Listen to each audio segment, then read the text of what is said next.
नमस्कार। आपका अखबार के इस अंक में आपका स्वागत है। मैं हूं प्रदीप सिंह। केंद्रीय गृह मंत्री अमित शाह ने कांग्रेस पार्टी की दुखती रग पर हाथ रख दिया। आज तेलंगाना में थे केंद्रीय गृह मंत्री और उन्होंने एक रैली में बोलते हुए कहा कि ये चुनाव अब प्रधानमंत्री नरेंद्र मोदी बनाम राहुल गांधी तब्दील हो गया है। यानी सीधी लड़ाई राहुल गांधी और कांग्रेस पार्टी जो मुसलमानों की समर्थक है और नरेंद्र मोदी और भाजपा जो हिंदुओं के समर्थक है, इन दोनों के बीच में है। अब आप कह सकते हैं कि वो कम्युनल डिवाइड कर रहे हैं। मैं तो हमेशा से मानता रहा हूँ कि जो कास्ट के बेसिस पे डिवीज़न किया जाता है, विभेद किया जाता है, वो भी अगर बुरा है तो उतना ही बुरा है जितना धर्म के आधार पर। अगर कास्ट के आधार पर विभेद करना, जातियों में बांटना बुरा नहीं है तो धर्म के आधार पर बांटना भी बुरा नहीं है। एक बात। दूसरी बात, कांग्रेस पार्टी मुस्लिम परस्त पार्टी है, ये भारतीय जनता पार्टी को कहने की ज़रूरत नहीं है। ये बात कांग्रेस पार्टी के वरिष्ठतम नेताओं में से एक ए.के. एंटनी, जिनकी कमेटी बनी थी 2014 के लोकसभा चुनाव के बाद, उस कमेटी ने कहा। उसने कहा कि हमारी छवि जो है वो मुस्लिम परस्त पार्टी की हो गई है, हिंदू विरोधी पार्टी की हो गई है। उसके बाद इसको कोर्स करेक्शन करने की बजाय कांग्रेस पार्टी लगातार इस धारणा को और जो है मजबूत करती गई। और उसके कारण क्या है वो मैं बहुत सारे गिना चुका हूँ। संक्षेप में आपको एक बार फिर से याद दिला देता हूँ कि आप याद कीजिए सैफरन टेरर की बात किसने की। 2011-12 में जब जयपुर में अधिवेशन हो रहा था कांग्रेस पार्टी का, वहाँ कांग्रेस पार्टी ने और उनके केंद्रीय गृह मंत्री उस समय के सुशील शिंदे ने ये मुद्दा उठाया था। कांग्रेस पार्टी ने उसको आगे बढ़ाया। उससे पहले 2008 में मुंबई हमले के समय और उसके बाद जो घटनाएं हुई उसके बारे में एक किताब छपवाई गई मैं कहता हूँ, जिसमें कहा गया कि ये मुंबई का हमला दरअसल आरएसएस ने करवाया।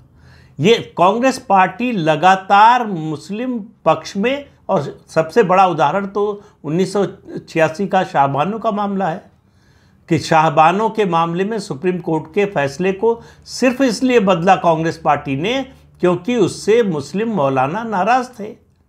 उनका दबाव था, उस दबाव में राजीव गांधी झुक गए और उन्होंने उस सुप्रीम कोर्ट के फैसले को संसद के प्रस्ताव से बदल दिया।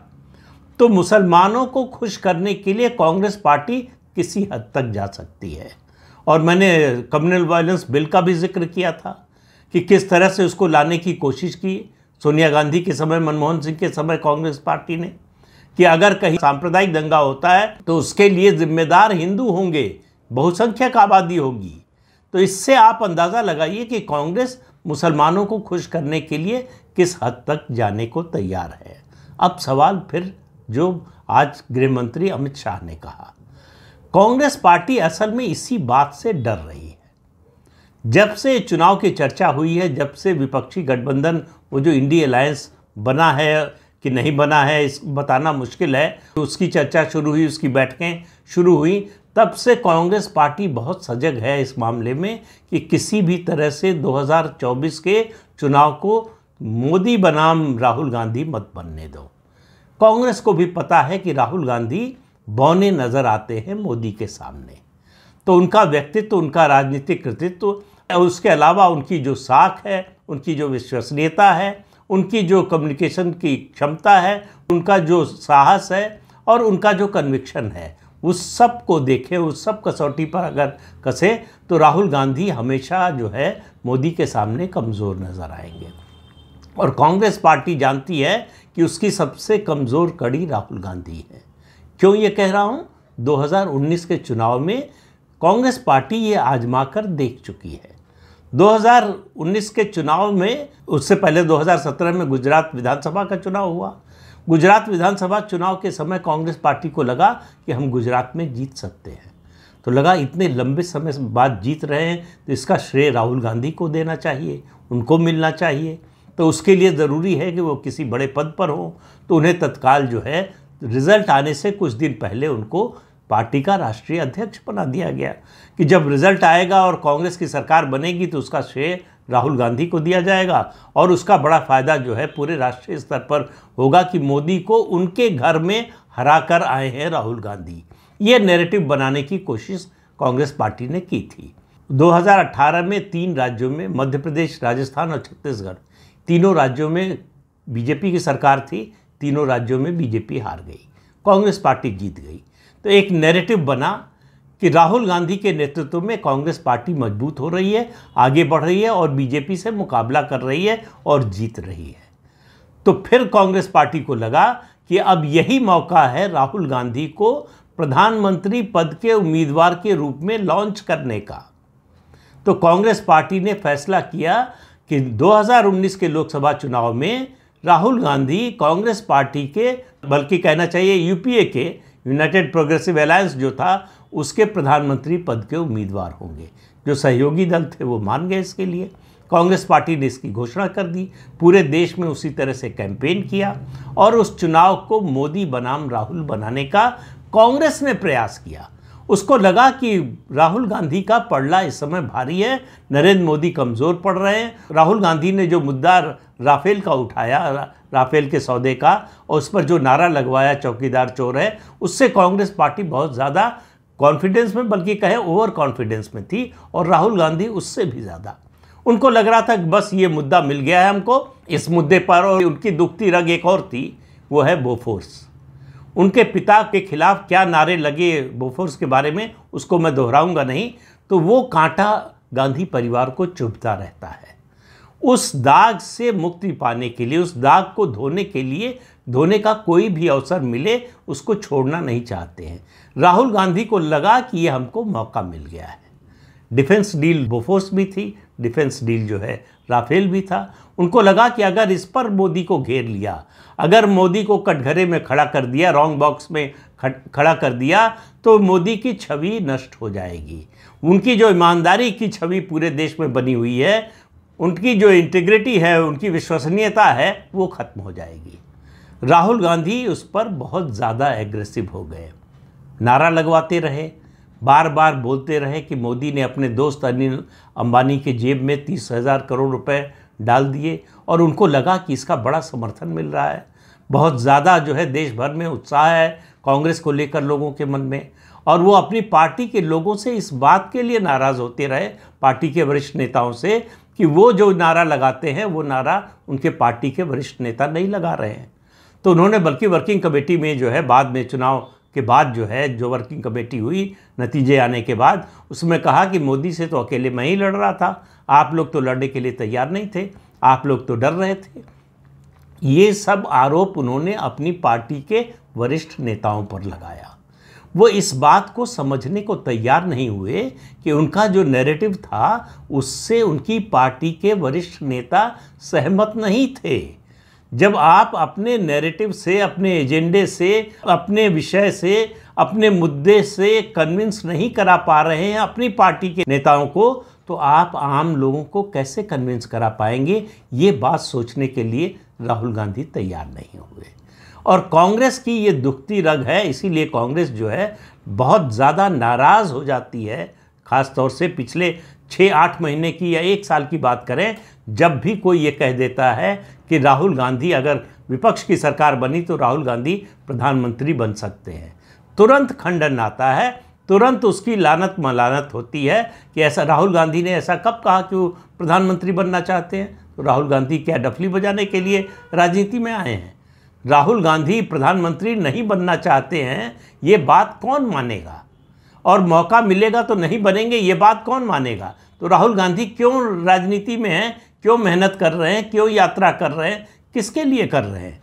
तो ये जो कांग्रेस का नैरेटिव बनाने की कोशिश है कि राहुल गांधी को प्रधानमंत्री पद का कोई मोह नहीं है, वो प्रधानमंत्री नहीं बनना चाहते हैं, वो समाज सेवा के लिए राजनीति में नहीं आए हैं, उनका समाज सेवा का कोई ट्रैक रिकॉर्ड नहीं है। तो इसलिए ये कहना कि उनको प्रधानमंत्री का पद नहीं चाहिए, ये कोई मानने को तैयार नहीं होगा। और लोगों को तो छोड़िए, कांग्रेस का कोई कार्यकर्ता मानने को तैयार नहीं होगा। तो कांग्रेस पार्टी इसी बात से डरती है कि मोदी के सामने जैसे ही राहुल गांधी को खड़ा करेंगे, राहुल गांधी जितने बौने हैं उससे ज़्यादा बौने नजर आने लगे। इसलिए आज केंद्रीय गृह मंत्री अमित शाह ने कांग्रेस की इसी दुखती रग पर हाथ रखा है। अब कांग्रेस को इसका जवाब देना पड़ेगा, लगातार बोलना पड़ेगा कि प्रधानमंत्री नहीं बनना चाहते, तो वो कहेगी कि हमारी सरकार बनने जा रही है, मोदी की नहीं बनने जा रही है, और राहुल गांधी प्रधानमंत्री नहीं बनेंगे। ये दोनों परस्पर विरोधी बातें हैं, कॉन्ट्राडिक्टरी हैं, तो कांग्रेस पार्टी और ज़्यादा फंस जाएगी। तो राहुल गांधी को अमित शाह ने घेर लिया है, उसकी कमज़ोर नस पकड़कर दबा दिया है। अब कांग्रेस पार्टी के सामने बिलबिलाने के अलावा और कोई उपाय है नहीं। वो बार बार इस बात को नकारने की कोशिश करेगी, ये कहने की कोशिश करेगी कि हमारा जो पार्लियामेंट्री सिस्टम है ये कोई प्रेसिडेंशियल सिस्टम नहीं है, इसमें जो प्रेसिडेंशियल सिस्टम की तरह से दो लोगों के बीच में चुनाव नहीं होता है, हम दो पार्टियां लड़ती हैं, पार्टी अपने उम्मीदवार खड़े करती है, वो सांसद चुनकर आते हैं, वो सांसद तय करते हैं कि नेता कौन होगा। लेकिन पिछले 25-30 साल में देश की राजनीति बदल गई है, वो चाहे विधानसभा का चुनाव हो और चाहे लोकसभा का चुनाव हो। लोग जानना चाहते हैं कि हमारा मुख्यमंत्री या प्रधानमंत्री कौन होगा, यानी किस पार्टी का नेता कौन होगा।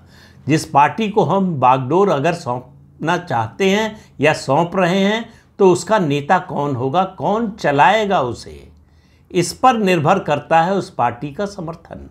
इसलिए बार बार ये मुद्दा आता है कि मुख्यमंत्री का उम्मीदवार कौन है या प्रधानमंत्री पद का उम्मीदवार कौन है।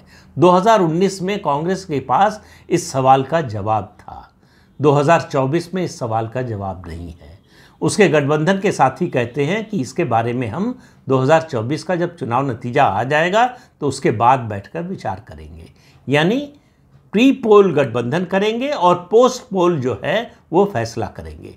ये संदेश देने की कोशिश इंडिया अलायंस के लोग कर रहे हैं, लेकिन ये बहुत कन्विंसिंग नहीं है। आज के ज़माने में कांग्रेस पार्टी इस गठबंधन की सबसे बड़ी पार्टी है और कांग्रेस पार्टी के सबसे बड़े नेता राहुल गांधी हैं। तो सवाल यह है कि वो प्रधानमंत्री पद का उम्मीदवार भी क्यों नहीं बनना चाहते। 20 साल से संसदीय राजनीति में हैं और प्रधानमंत्री पद का उम्मीदवार बनने से भाग रहे हैं, या उनकी पार्टी उनको बचा रही है कि किसी तरह कोई कह न दे कि ये प्रधानमंत्री पद के उम्मीदवार हैं। जिस व्यक्ति को 5 साल पहले प्रधानमंत्री पद का उम्मीदवार कांग्रेस बना चुकी है, ऐसा भी नहीं है कि ये पहली बार होने जा रहा है। अगर ये 2019 में ये बात कही जाती तो शायद लोग विश्वास कर लेते, लेकिन 2024 में कौन मानेगा। फिर पूछेंगे कि 2019 में क्यों आपने उनको प्रधानमंत्री पद के उम्मीदवार के रूप में पेश किया था। तो 2019 में वो प्रधानमंत्री बनना चाहते थे और 2024 में नहीं बनना चाहते हैं, ये कौन मानेगा।